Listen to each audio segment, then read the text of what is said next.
إن الحمد لله نحمده ونستعينه ونستغفره ونعوذ بالله من شرور أنفسنا ومن سيئات أعمالنا من يهده الله فلا مضل له ومن يضلل فلا هادي له وأشهد أن لا إله إلا الله وحده لا شريك له وأشهد أن محمدا عبده ورسوله أما بعد يا أيها الذين آمنوا اتقوا الله حق تقاته ولا تموتن إلا وأنتم مسلمون يا أيها الناس اتقوا ربكم الذي خلقكم من نفس واحدة وخلق منها زوجها بث منهما رجالا كثيرا ونساء واتقوا الله الذي تساءلون به والأرحام إن الله كان عليكم رقيبا يا أيها الذين آمنوا اتقوا الله وقولوا قولا سديدا يصلح لكم أعمالكم ويغفر لكم ذنوبكم ومن يطع الله ورسوله فقد فاز فوزا عظيما فإن أصدق الحديث كتاب الله وخير الهدي هدي محمد صلى الله عليه وسلم وشر الأمور محدثاتها وكل محدثة بدعة وكل بدعة ضلالة وكل ضلالة في النار. அன்பிற்குரிய என் அருமை சகோதரர்களே, தாய்மார்களே, சகோதரிகளே, அஸ்ஸலாமு அலைக்கும் வரஹ்மத்துல்லாஹி வபரகாத்துஹு. திருக்குர்ஆன் எனும் மகத்தான பொக்கிஷம் அப்துல்லாஹ் இப்னு மஸ்ஊத் ரலியல்லாஹு அன்ஹு அவர்கள் குறிப்பிடக்கூடிய இந்த செய்தியை இமாம் அஹ்மத் இப்னு ஹம்பல் ரஹிமஹுல்லா அவர்கள் தனது ஸுஹுத் என்ற நூலின் 298வது பக்கத்திலே குறிப்பிடுகிறார்கள். இன்ன ஹாதிஹில் குலூப் அவ்இயா, நிச்சயமாக இந்த உள்ளங்கள் பாத்திரங்களாகும். எனவே அதை நீங்கள் குர்ஆனை கொண்டு நீங்கள் நிரப்புங்கள், அது அல்லாததை கொண்டு நீங்கள் நிரப்பாதீர்கள். எனவே இந்த உள்ளங்களை பொறுத்தவரையில் நாம் இந்த உள்ளங்களை குர்ஆனை கொண்டு நாம் அழகுபடுத்த வேண்டும், குர்ஆனை கொண்டு நாம் இளங்கச் செய்ய வேண்டும். குர்ஆன் அல்லாதவைகளை கொண்டு அல்ல என்ற இந்த அழகிய அற்புதமான கருத்தை அப்துல்லாஹ் இப்னு மஸ்ஊத் ரலியல்லாஹு அன்ஹு அவர்கள் குறிப்பிடுகிறார்கள். அதே போன்று இமாம் இப்னுல் கையிம் ரஹிமஹுல்லா அவர்கள் தனது மிஃப்தாஹு தாரி ஸஆதா என்ற நூலின் முதல் பாகத்தின் 61ஆம் பக்கத்திலே குறிப்பிடுகிறார்கள், குர்ஆனுடைய வசனங்கள் உள்ளங்களை உயிர்ப்பிக்கும். எப்படி தண்ணீர் இந்த பூமியை உயிர்ப்பிக்கிறதோ, தண்ணீர் எப்படி இந்த பூமியை உயிர்ப்பிக்கிறதோ, வறண்டு போன பூமியை எப்படி தண்ணீர் உயிர்ப்பிக்கிறதோ, அதே போன்று குர்ஆனுடைய வசனங்கள் உள்ளத்தை உயிர்ப்பிக்க கூடியவை என்று இமாம் இப்னுல் கையிம் ரஹிமஹுல்லா அவர்கள் குறிப்பிடுகிறார்கள். அதே போன்று ஹில்யத்துல் அவுலியா என்ற நூலிலே 8ஆம் பாகத்தின் 142ஆம் பக்கத்திலே வஹப் இப்னு வர்த் ரஹிமஹுல்லா அவர்கள் குறிப்பிடுகிறார்கள், அதாவது உள்ளத்தை நெகிழச் செய்யக்கூடியது குர்ஆனை போன்று ஒன்று இல்லை, நாம் கண்டுகொள்ளவில்லை. எனவே இந்த குர்ஆனை யார் அதை சிந்தனையோடு ஓதுகிறாரோ அது உள்ளத்தை இலகுபடுத்தக்கூடியது, அதே போன்று அது சத்தியத்தின் பால் இட்டுச் செல்லக்கூடியது என்று குறிப்பிடுகின்றார்கள். அதே போன்று என் அருமையான சகோதரர்களே, மற்றும் ஒரு செய்தியை நாம் இது தொடர்பாக பார்க்கின்ற போது, அதாவது ஷேக் சாலிஹ் அல் உசைமின் ரஹிமஹுல்லா அவர்கள் குறிப்பிடுகின்றார்கள், ஷரஹ் அல் காஃபியத்து ஷாஃபியா என்ற அந்த நூலில் முதல் பாகத்தின் 198ஆம் பக்கத்திலே குறிப்பிடுகிறார்கள், அதாவது வைத்தியர்கள், மருத்துவர்கள் உனது உள்ளத்தில் உள்ளவைகளை நீக்குவதற்கு எவ்வளவுதான் முற்பட்டாலும் குர்ஆனை போன்ற ஒரு வைத்தியர் இல்லை. குர்ஆன் என்பது என்ன செய்யும்? உள்ளத்தில் உள்ள அந்த கசடுகளை, நோய்களை எல்லாம் போக்கக்கூடியதாக அல் குர்ஆன் இருந்து கொண்டிருக்கிறது. நீ எவ்வளவுதான் ஒரு மருத்துவர்களிடம், வைத்தியர்களிடம் உள்ளத்தில் உள்ளவைகளை போக்குவதற்கு நீர் தேடினாலும் அல் குர்ஆனை போன்ற ஒன்று இல்லை. அப்போ குர்ஆன் உள்ளத்தில் உள்ள நோய்களுக்கெல்லாம் அது மருந்தாக இருந்து கொண்டிருக்கிறது.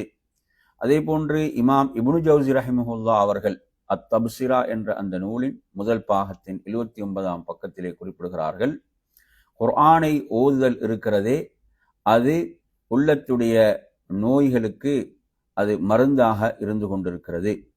எப்படி இந்த உடலுடைய நோய்களுக்கு தேன் ஒரு மருந்தாக இருக்கிறதோ அதே போன்றுதான் உள்ளத்துடைய நோய்களுக்கு இந்த குர்ஆனை ஒருவர் ஓதுதல் என்பது மருந்தாக இருந்து கொண்டிருக்கிறது என்று குறிப்பிடுகின்றார்கள். அதே போன்ற அருமையான சகோதரர்களே, இப்படியான அழகிய கூற்றுக்கள் இமாம் இப்னு குதாமா அல் மக்திசி ரஹிமஹுல்லா அவர்கள் முஹ்தசர் மின்ஹாஜுல் காசிதீன் என்ற நூலின் 52ஆம் பக்கத்திலே குறிப்பிடுகிறார்கள், யார் ஒருவர் அதாவது நேரத்தை பெற்றுக்கொள்கிறாரோ, ஓய்வு நேரத்தை யார் பெற்றுக்கொள்கிறாரோ அவர் அல் குர்ஆனை அதிகம் ஓதுவதில் அந்த நேரத்தை பயன்படுத்தி கொள்ளட்டும். ஏனென்றால் அதற்கு மகத்தான கூலி இருக்கிறது, அதற்கு மகத்தான கூலி, அதிகம் அதிகம் கூலிகள் அதற்கு இருக்கிறது என்று அவர்கள் குறிப்பிடுகிறார்கள். அதே போன்று ஷரஹ் ரியாது சாலிஹின்ல அஷேக் சாலிஹ் அல் உசைமின் ரஹிமுல்லா அவர்கள் குறிப்பிடுகின்றார்கள் முதல் பாகத்தின் 762வது பக்கத்திலே, அதாவது ஒரு மனிதன் தனக்கு மிகப்பெரிய உபதேசமாக அல்லாஹுடைய வேதத்தை எடுத்துக்கொள்ள வேண்டும். அதுதான் மகத்தான உபதேசமாக திருக்குர்ஆன் திகழ்கிறது. அது என்ன செய்கிறது? நல்லவைகளை, நன்மைகளை, சுவர்க்கத்தின் விடயங்களை ஆர்வப்படுத்துகிறது. அதே போன்று நரகத்தின் விடயங்களை அது பயம் காட்டுகிறது, அச்சுறுத்துகிறது. அது சொர்க்கத்தை, நரகத்தை பற்றி நினைவு கூறுகிறது. அதே போன்று முத்தகீன்களுக்குரிய சிறந்த முடிவுகளை பற்றி அல் குர்ஆன் பேசுகிறது, பாவிகளுடைய முடிவுகளை பற்றி பேசுகிறது. எனவே ஒருவர் மகத்தான உபதேசமாக அவர் குர்ஆனை ஆக்கிக் கொள்ளட்டும் என்று குறிப்பிடுவதை நாம் பார்க்கின்றோம். அதே போன்ற அருமையான சகோதரர்களே, ஃபத்ஹுல் பாரியின் 9ஆம் பாகத்தின் 70வது பக்கத்தில் ஹாஃபிஸ் இப்னு ஹஜர் ரஹிமஹுல்லா அவர்கள் குறிப்பிடுகின்ற போது, எவர் அல் குர்ஆனை ஓதுவதை வழக்கமாக்கிக் கொள்வாரோ அது என்ன செய்யும்? அவரது நாவுக்கு அது எளிதாகும். என்ன செய்வார்? எளிதாக அவர் குர்ஆனை ஓதுவார். குர்ஆனை எளிதாக ஓதுவார். ஏன்? அவர் அதற்கு பழக்கப்பட்டு விட்டார். அவரது நாவு அதற்கு பழக்கப்பட்டு விட்டது. எவர் குர்ஆனை ஓதாமல் என்ன செய்கிறார்? அந்த குர்ஆனை ஒரு மூலையிலே வைக்கிறாரோ அது என்ன செய்யும்? அவருக்கு ஓதுவதற்கு சிரமமாகி விடும். நாங்கள் பார்க்கிறோம், இன்று சர்வசாதாரணமாக சிலர் எப்படி சொல்கிறார்கள் என்று சொன்னால், நான் சிறு பிராயத்தில் குர்ஆனை ஓதக்கூடியவனாக இருந்தேன், இப்போது நான் மறந்து விட்டேன், இப்போது எனக்கு ஓதத் தெரியாது, மறுபடியும் ஓத சொல்லித்தாருங்கள் என்று கேட்கக்கூடிய நிலைகளை எல்லாம் நாம் பார்க்கின்றோம். என் அருமையான சகோதரர்களே, உண்மையில் இந்த அல் குர்ஆன் இருக்கிறதே அது கண்ணியமானது, மகத்தானது. உண்மையில் யார் அதை மகத்துவப்படுத்துவார்களோ அவர்களிடத்தில் அந்த குர்ஆன் இருக்கும். யார் அதை மகத்துவப்படுத்தவில்லையோ அவர்களிடமிருந்து குர்ஆன் என்ன செய்துவிடும்? குர்ஆன் சென்றுவிடும்.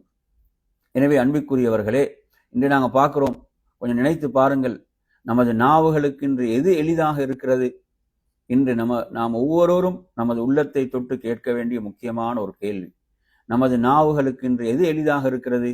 பிறரை பற்றி புறம் பேசுவது, பொய் பேசுவது, பாவமான விடயங்களை பேசுவது, அரசியலை பேசுவது, இப்படி உலக விடயங்களை பேசுவது, இவைகள்தான் இன்று நமது நாவுக்கு எளிதாக இருக்கிறது. உண்மையில் மார்க்க விடயங்களை பேசுவது, அல் குர்ஆனை நாம் ஓதுவது, இவைகள் நமது நாவுக்கு எளிதாக இருக்கிறதா என்று நாம் நம்மிடம் கேட்டுக்கொள்வதற்கு கடமைப்பட்டிருக்கிறோம். அதே போன்று என் அருமையான சகோதரர்களே, இமாம் இப்னு ஜௌசி ரஹிமஹுல்லா அவர்கள் தனது அத்தப்சிரா என்ற அந்த நூலிலே முதல் பாகத்தின் 333ஆம் பக்கத்திலே குறிப்பிடுகின்ற போது அவர்கள் சொல்கிறார்கள், இந்த குர்ஆனின் மூலம் நீங்க என்ன செய்யுங்க? உங்கள் நேரங்களை அதில் ஈடுபடுத்திக் கொள்ளுங்கள். ஏனென்றால் மறுமையுடைய நாளில் உண்மையில் தங்களுடைய நேரங்களை இதில் பயன்படுத்தாதவர்கள் என்ன செய்வார்கள்? அவர்கள் நஷ்டப்படுவார்கள், கவலை கொள்வார்கள். நாம் நமது நேரங்களை எல்லாம் தவறச் செய்து விட்டோமே என்று கவலை கொள்வார்கள். சஹருடைய நேரத்திலெல்லாம் எழுந்து அல் குர்ஆனை ஓதுமாறும் நின்று வணங்குமாறும், அந்த நின்று வணங்கி அல்லாஹ்விடத்திலே மன்னிப்பை தேடுமாறு அவர்கள் குறிப்பிடுகிறார்கள். இவ்வாறுதான் முன்னோர்கள் தங்களுடைய நேரங்களை கழித்தார்கள் என்று குறிப்பிடுவதை பார்க்கின்றோம். அதே போன்று இமாம் இப்னுல் கையிம் ரஹிமஹுல்லா அவர்கள் தனது மிஃப்தாஹு தாரி ஸஆதா என்ற நூலின் முதல் பாகத்தின் 554 பக்கத்திலே குறிப்பிடுகின்ற போது, அதாவது குர்ஆனை சிந்தனையோடு ஓதுவது, குர்ஆனை சிந்தனையோடு ஓதுவது என்பது ஹிய அஸ்லு ஸலாஹில் கல்ப், அதுதான் உள்ளத்துடைய அந்த சீர்திருத்தத்தின் அடிப்படையாக இருந்து கொண்டிருக்கிறது. உள்ளம் சீராக வேண்டுமா? உள்ளம் சீராகுவதற்குரிய அடிப்படையாக எது இருக்கிறது என்றால் குர்ஆனை ஒருவர் என்ன செய்வது? அதை சிந்தனையோடு அதை விளங்கி ஓதுவது என்று சொல்லிவிட்டு சொல்கிறார்கள். அப்துல்லாஹ் இப்னு மஸ்ஊத் ரலியல்லாஹு அன்ஹு ஒரு கூற்றையும் நினைவுபடுத்துகிறார்கள். எவ்வாறு அந்த கவிதை வரிகளை வேகமாக நீங்கள் அவற்றை பாடிக்கொண்டு செல்வது போன்று நீங்கள் குர்ஆனை ஓத வேண்டாம் என்றும் குறிப்பிடுகின்ற ஒரு செய்தியை குறிப்பிடுகிறார்கள். அதே போன்ற அருமையான சகோதரர்களே, ஷேக் சாலிஹ் அல் உஸைமீன் ரஹிமஹுல்லாஹ் அவர்கள் ரியாதுஸ் ஸாலிஹீனுடைய அந்த விரிவுரையிலே குறிப்பிடுகின்ற போது முதல் பாகத்தின் 545 பக்கத்திலே குறிப்பிடுகிறார்கள். அதாவது இந்த உள்ளம் இருக்கிறதே, உள்ளம் அதை நீங்கள் குர்ஆனுக்கு நீங்க என்ன செய்யுங்க, உங்களோட உள்ளத்தை பழக்கப்படுத்தி கொள்ளுங்கள். ஏனென்றால் அந்த குர்ஆனின் மூலம் உள்ளம் நல்லுணர்வு பெறவில்லை என்று சொன்னால் உண்மையிலே அந்த உள்ளம் நோயுற்ற உள்ளமாக இருந்து கொண்டிருக்கிறது. அது நோயுற்ற உள்ளம், ஒரு கல் நெஞ்சமான உள்ளம் என்பதற்கு அடையாளமாக அது ஆகியிருக்கிறது. எனவே அந்த நிலையிலிருந்து அல்லாஹ் எமது உள்ளங்களை பாதுகாப்பானாக. எனவே உள்ளம் என்பது குர்ஆனுடைய அந்த வார்த்தைகளின் மூலம் உள்ளம் என்ன செய்ய வேண்டும்? நல்லுணர்வு பெற வேண்டும். அதே போன்று என் அருமையான சகோதரர்களே, இமாம் இப்னுல் கையிம் ரஹிமஹுல்லாஹ் அவர்கள் தனது ஜாதுல் மஆத் என்ற நூலின் 4 பாகத்தில் 352 பக்கத்திலே குறிப்பிடுகின்ற போது அவர்கள் சொல்கிறார்கள், உள்ளங்களுடைய நோய்களாக இருக்கலாம், உடலுடைய நோய்களாக இருக்கலாம், அவைகளுக்கெல்லாம் அல் குர்ஆன் என்ன செய்திருக்கிறது? வழிகாட்டி இருக்கிறது. அதனுடைய நிவாரணம், அதற்குரிய தீர்வை அல் குர்ஆன் வழிகாட்டாமல் இல்லை. சுப்ஹானல்லாஹ். அருமையான சகோதரர்களே, இன்று நாம் எங்கெல்லாம் அலைந்து கொண்டிருக்கிறோம்.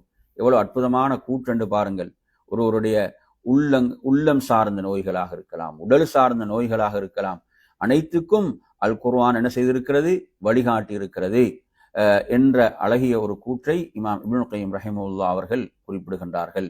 அருமையான சகோதரர்களே, அதே போன்று இமாம் இப்னு அவுன் ரஹிமஹுல்லாஹ் அவர்கள் தாரீஹு திமிஷ்க் என்ற நூலிலே 31 பாகத்தின் 361 பக்கத்திலே குறிப்பிடுகிறார்கள். அவர்கள் அதாவது சகோதரிகளை அழைக்கிறார்கள். சகோதரிகளை அழைத்து சொல்கிறார்கள், நான் 3 விடயங்களை உங்களுக்கு வசியத்து செய்கிறேன்.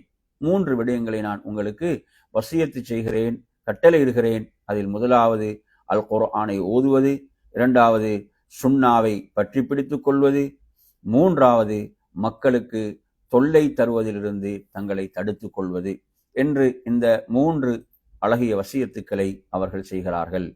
அதே போன்ற அருமையான சகோதரர்களே, இமாம் இப்னு ஜௌசி ரஹிமஹுல்லாஹ் அவர்கள் தப்சீரா என்ற நூலின் 380 பக்கத்திலே குறிப்பிடுகின்ற போது அவர்கள் சொல்கிறார்கள், உண்மையில் குர்ஆனை ஓதக்கூடியவர்கள் எப்படி அதை ஓத வேண்டுமென்றால், உள்ளம் எங்கோ சென்று கொண்டிருக்கிறது, உள்ளம் அலட்சியமாக இருக்கிறது, அப்படி ஓதக்கூடாது.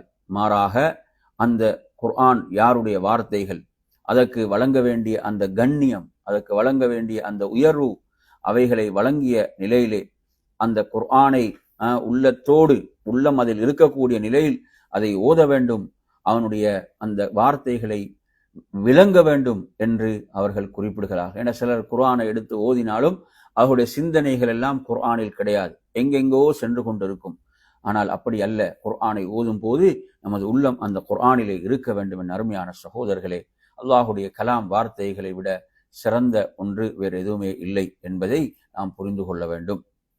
அதே போன்ற அருமையான சகோதரர்களே, ஷேக் சாலிஹ் அல் உஸைமீன் ரஹிமஹுல்லாஹ் அவர்கள் வழங்கக்கூடிய அந்த மார்க்க தீர்ப்புக்கள்ல அவர்கள் அந்த லிகாஉல் பாபுல் மஃப்தூஹ் என்று சொல்லக்கூடிய அந்த தொகுப்பினுடைய 20 பக்கத்திலே அவர்கள் ஒரு விஷயத்தை சொல்கிறார்கள். என்னவென்று சொன்னால், குர்ஆனை ஓதும் போது உதடுகள் அசைய வேண்டும், குறிப்பாக தொழுகையிலே.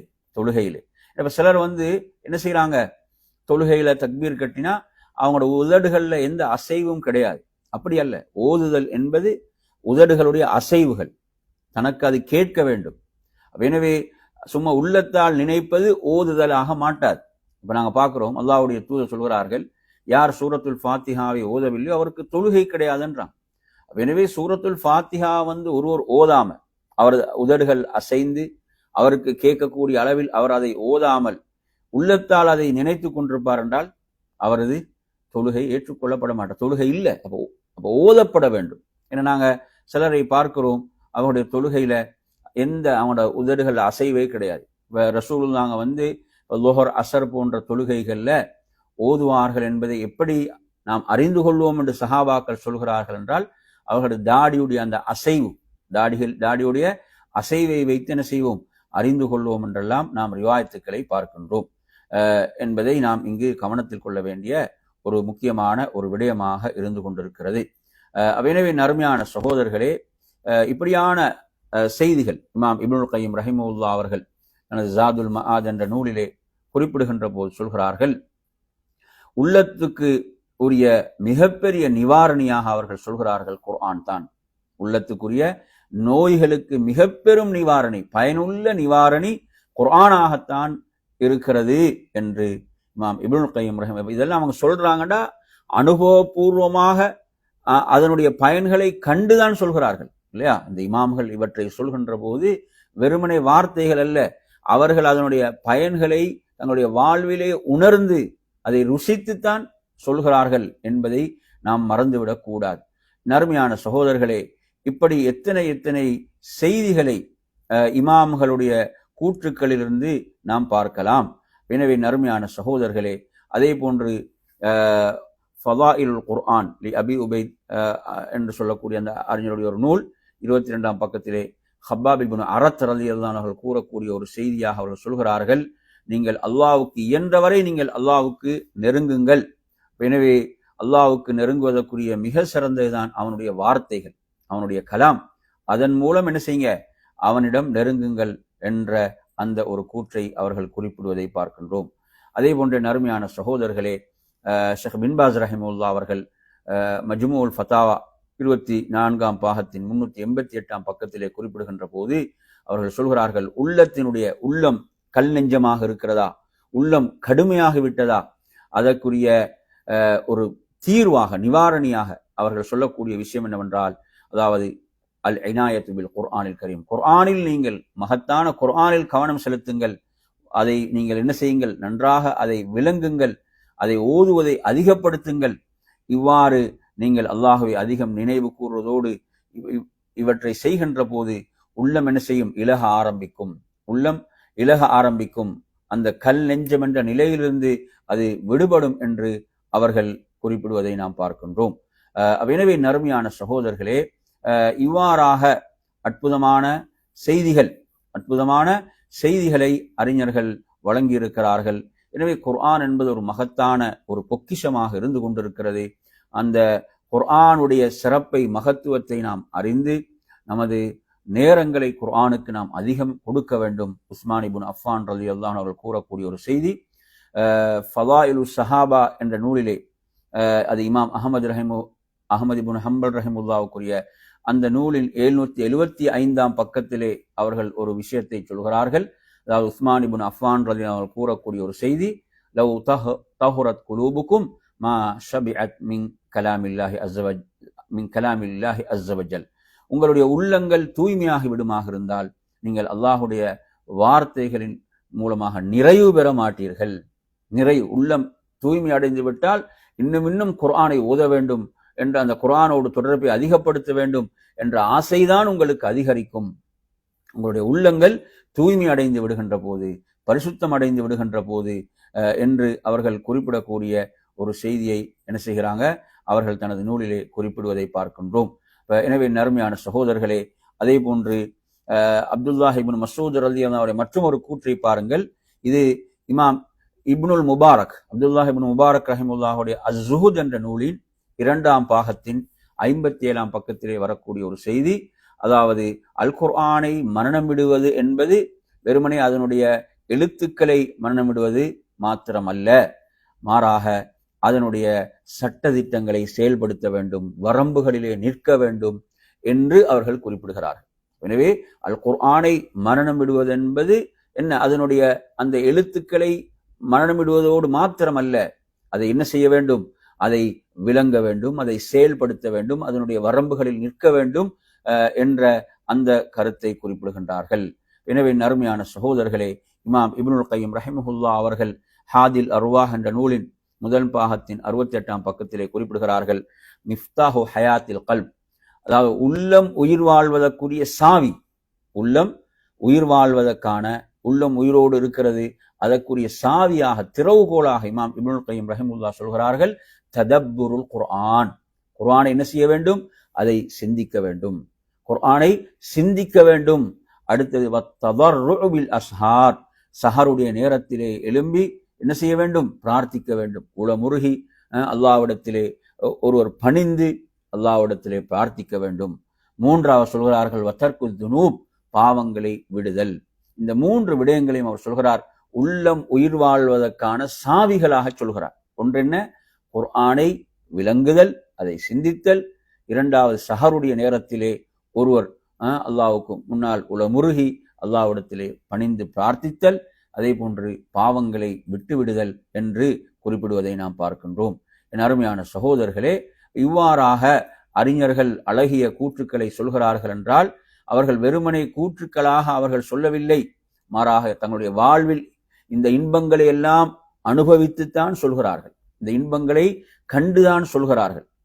அதே போன்று நீங்கள் பார்க்கலாம், இமாம் இப்னுல் கையம் ரஹிமஹுல்லாஹ் அவர்கள் இகாசத்துல் லஹ்ஃபான் என்ற நூல்ல முதல் பாகத்தின் 44ஆம் பக்கத்திலே குறிப்பிடுகிறார்கள், அதாவது ஜிமாஉ அம்ராதுல் கல்ப், உள்ளத்துடைய நோய்களுக்கெல்லாம் என்ன, அதுதான் மொத்த வடிவம், அதுதான் காரணம் என்று சொல்கின்ற போது சொல்கிறார்கள், அம்ராது சுபஹாத் வ ஷஹவாத், சுபஹாத் ஷஹவாத் என்ற நோய்கள் தான். சுபஹாத் என்பது ஷைத்தான் என்ன செய்வான்? மார்க்க விடயங்களில் ஏற்படுத்தக்கூடிய அந்த சந்தேகங்கள். ஷஹவாத் என்ற என்ன? ஆசைகள், இச்சைகள், இவைகள் தான் என்ன? உள்ளத்துடைய நோய்களாக இருக்கின்றன. இந்த 2 நோய்களுக்கும் எது மருந்து? வல் குர்ஆனு ஷிஃபாஉல் லின்னௌஐன் என்று சொல்றாங்க. இந்த 2 விதமான இந்த நோய்களுக்கும் எது ஷிஃபா, நிவாரணி என்றால் குர்ஆன் என்று இமாம் இப்னுல் கையம் ரஹிமஹுல்லாஹ் அவர்கள் குறிப்பிடுவதை பார்க்கின்றோம். எனவே அருமையான சகோதரர்களே, இவ்வாறாக சுப்ஹானல்லாஹ், அதாவது மற்றொரு கூற்றை பாருங்கள், அபுல் ஜௌஸா ரஹிமஹுல்லாஹ் அவர்களுடைய ஒரு கூற்று, இது முஸன்னஃப் இப்னு அபி ஷைபால இடம்பெறுகின்ற ஒரு செய்தியாக வருகிறது. 30266வது எண்ணில் வரக்கூடிய செய்தி. அவர் சொல்கிறார்கள், நக்லுல் ஹிஜாரா அஹ்வனு அலல் முனாஃபிக் மின் கிராஅத்தில் குர்ஆன்.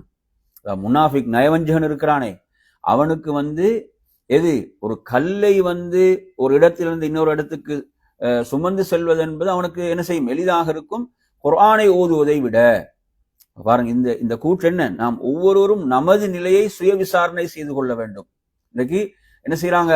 குர்ஆனை ஓதுவது பலருக்கு எவ்வளவு கஷ்டமாகிவிட்டது, சிரமமாகிவிட்டது என்பதை நாங்க பார்க்கிறோம். அவர்கள் மற்ற விஷயங்கள் எல்லாம் கவனம் செலுத்துகிறார்கள், ஆனால் குர்ஆனை நாம் இறுதியாக எப்போது ஓதினோம் என்பதை ஒவ்வொருவரும் தன்னிடம் கேட்டுக்கொள்ள வேண்டும். எவ்வளவு ஒரு முக்கியமான கூற்று என்று பாருங்க. அதாவது முனாஃபிக்குகள், நயவஞ்சகர்களுக்கு எது சிரமமாக இருக்கும்? அதாவது கற்களை சுமந்து அதை அங்குமிங்கும் சுமந்து செல்வது என்பது அவர்களுக்கு எளிதாக இருக்கும், குர்ஆனை ஓதுவதை விட என்று அவர்கள் குறிப்பிடுவதை பார்க்கின்றோம். என் அருமையான சகோதரர்களே, அதே போன்று நாம் பார்க்கின்ற போது இவ்வாறான அறிஞர்களுடைய அழகிய கூற்றுக்கள் இமாம் ஷாலி அல் உசைமின் ரஹிமஹுல்லாஹ் அவர்கள் தனது மார்க்க தீர்ப்பில் குறிப்பிடுகின்ற போது சொல்கிறார்கள், மின் அக்பரில் அஸ்பாப் லி இஸ்திகாமத்தில் கல்பி வ ஸலாமத்திஹி, அதாவது உள்ளத்தினுடைய இஸ்திகாமத், உறுதிக்கும் உள்ளத்துடைய ஈடேற்றத்துக்கும் மிகப்பெரிய காரணியாக அவர்கள் சொல்கிறார்கள், கஸ்ரத்து கிராஅத்தில் குர்ஆன், குர்ஆனை அதிகம் ஓதுதல். குர்ஆனை ஓதுதல் என்று சொன்னால் நாம் நன்றாக விளங்க வேண்டும், அதை விளங்கி ஓதுதல் என்பதுதான், அதை விளங்கி ஓதுதல் என்பதுதான் என்பதை நாம் புரிந்து கொள்ள வேண்டும். எனவே அருமையான சகோதரர்களே, இவ்வாறான இந்த கூற்றுக்கள்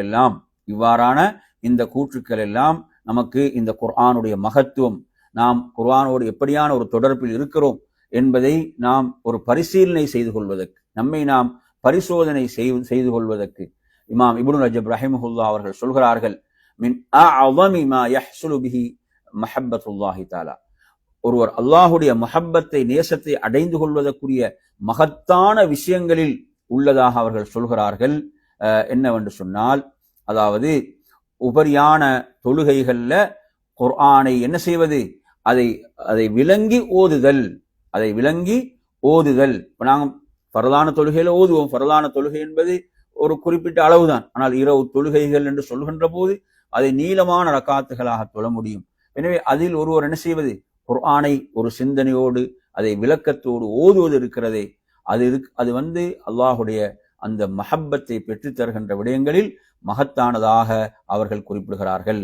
அருமையான சகோதரர்களே, மிஃப்தாஹு தாரி ஸஆதா என்ற நூல்ல இமாம் இப்னுல் கய்யிம் ரஹிமஹுல்லாஹ் முதல் பாகத்தின் 187 பக்கத்திலே சொல்கிறார்கள், லவ் அலிமன் நாசு மா ஃபீ கிராஅத்தில் குர்ஆனி பித்ததப்புர், அதாவது குர்ஆனை ஒரு சிந்தனை கண்ணோடு குர்ஆனை அந்த ஓதக்கூடிய விடயம் இருக்கிறதே, அதனுடைய சிறப்பை, அதனுடைய அந்த ருசியை மக்கள் அறிந்து கொள்வார்களாக இருந்தால், லஷ்தகலு பிஹா அன் குல்லி மா சிவாஹா, வேற எதிலும் அவங்க ஈடுபடாம முழுமையாக அதில் தான் ஈடுபடுவார்கள். சுப்ஹானல்லாஹ், அந்த இன்பம் இருக்கிறதே, குர்ஆனை ஒரு சிந்தனையோடு அதை ஓதுவது, அதனுடைய இன்பத்தை அவர்கள் அறிந்து கொள்வார்களாக இருந்தால் அவர்கள் தங்களுடைய நேரத்தை வேறு எதிலும் செலவு செய்ய மாட்டார்கள், கழிக்க மாட்டார்கள், இதிலே தங்களை ஈடுபடுத்திக் கொள்வார்கள் என்று அவங்க சொல்றாங்கடா. இந்த இன்பங்களை எல்லாம் அவர்கள் கண்டு சொல்கிறார்கள், இந்த இன்பங்களை தங்களுடைய வாழ்க்கையிலே அனுபவித்து சொல்கிறார்கள். எனவே நறுமையான சகோதரர்களே, அந்த அடிப்படையில இந்த மகத்தான பொக்கிஷம் இந்த குர்ஆன், இமாம் முஹம்மது இப்னு சீரின் ரஹிமஹுல்லாஹ் சொல்கிறார்கள், முஸன்னஃப் இப்னு அபி ஷைபா 6ஆம் பாகம் 127ஆம் பக்கத்திலே அவர்கள் சொல்கிறார்கள், அதாவது எந்த வீட்டிலே குர்ஆன் ஓதப்படுகிறதோ தஹ்லுருஹுல் மலாயிகா, மலக்குகள் சமூகம் அளிக்கிறார்கள், வ தஹ்ருஜு மின்ஹு ஷயாத்தீன், ஷைத்தான்கள் அந்த வீட்டை விட்டு வெளியேறுகிறார்கள், வயத்தஸில் பி அஹ்லிஹி, அந்த வீட்டுடையவர்களுக்கு ஒரு விசாலத்தன்மை கிடைக்கிறது, அதே போன்று அந்த வீட்டில் ஹைர்கள், நலவுகள் அதிகரிக்கின்றன என்று அவர்கள் சொல்லிவிட்டு சொல்கிறார்கள். எந்த வீட்டில் குர்ஆன் ஓதப்படவில்லையோ அங்கு ஷைத்தான்கள் சமூகம் அளிக்கின்றனர், மலக்குகள் அந்த வீட்டை விட்டு வெளியேறுகின்றனர், அந்த வீட்டுடையவர்களுக்கும் நெருக்கடிகள், அதே போன்று நலவுகளும் குறைந்து விடுகின்றன என்று ஒரு மிகப்பெரிய ஒரு அறிஞர், ஒரு தாபியா இருக்கக்கூடிய முஹம்மது இப்னு சீரின் ரஹிமஹுல்லாஹ் அவர்கள் குறிப்பிடுகின்ற செய்தியை நாம் பார்க்கின்றோம். எனவே நறுமையான சகோதரர்களே, இவ்வாறான இந்த செய்திகள் எல்லாம் நமக்கு குர்ஆனுடைய மகத்துவத்தை சொல்லித் தருகின்றன. எனவே நமது வாழ்க்கையை நாம் என்ன செய்ய வேண்டும், குர்ஆனோடு மிக நெருக்கமானதாக ஆக்கிக் கொள்ள வேண்டும். குர்ஆனோடு மிக இறுக்கமான ஒரு தொடர்பை நாம் ஏற்படுத்திக் கொள்ள வேண்டும். குர்ஆனுடைய மகத்துவம் என்பது வெறுமனை போலியான ஒரு மகத்துவமாக இருக்கக்கூடாது, மாறாக அது நமது செயல்களில் வெளிப்பட வேண்டும். குர்ஆனோடு உண்மையான ஒரு தொடர்பை நாம் ஏற்படுத்திக் கொள்ள வேண்டும். அல் குர்ஆனை ஓதுவதிலும், அதை விளங்குவதிலும், அதனுடைய கட்டளைகளை நாம் நமது வாழ்வில் செயல்படுத்துவதிலும், அதை பிறருக்கு கற்றுக் கொடுப்பதிலும், நாம் கற்றுக்கொள்வதிலும், இவ்வாறு அல் குர்ஆனுக்கு நாம் செய்ய வேண்டிய அந்த பங்களிப்புகளையும் எல்லா கடமைகளையும் நாம் நிறைவேற்றி அல்லாஹ்விடத்தில், அல்லாஹுடைய தூதர் சொன்னார்களே, எப்படி அல்லாஹ் நாளை மறுமையில் அழைப்பான், அவர்கள் குர்ஆன் உடையவர்கள் என்றால் அவங்களுக்கு தனிச்சிறப்பு அல்லாஹ்விடத்தில் இருக்கிறது. அவங்க அஹலுல்லாஹி வஹாஸத்து என்று சொல்றாங்க. அஹலுல்லாஹி வஹாஸத்து, அவங்க அல்லாஹ்விடத்தில் அவ்வளவு ஒரு தனி சிறப்புக்குரியவர்கள் என்றால் அவங்க அவ்வளவு குர்ஆனுக்குரிய கடமைகளை முறையாக நிறைவேற்றியவர்கள். எனவே அருமை சகோதரர்களே, அப்படிப்பட்ட அந்த சிறந்த கூட்டத்தில் அல்லாஹ் நம்மை ஆக்கியருள்வானாக என்று கூறி நிறைவு செய்கிறேன். வஆகிரு தஅவானா அனில் ஹம்துலில்லாஹி ரப்பில் ஆலமீன். வஸ்ஸலாமு அலைக்கும் வரஹ்மத்துல்லாஹி வபரகாத்துஹு.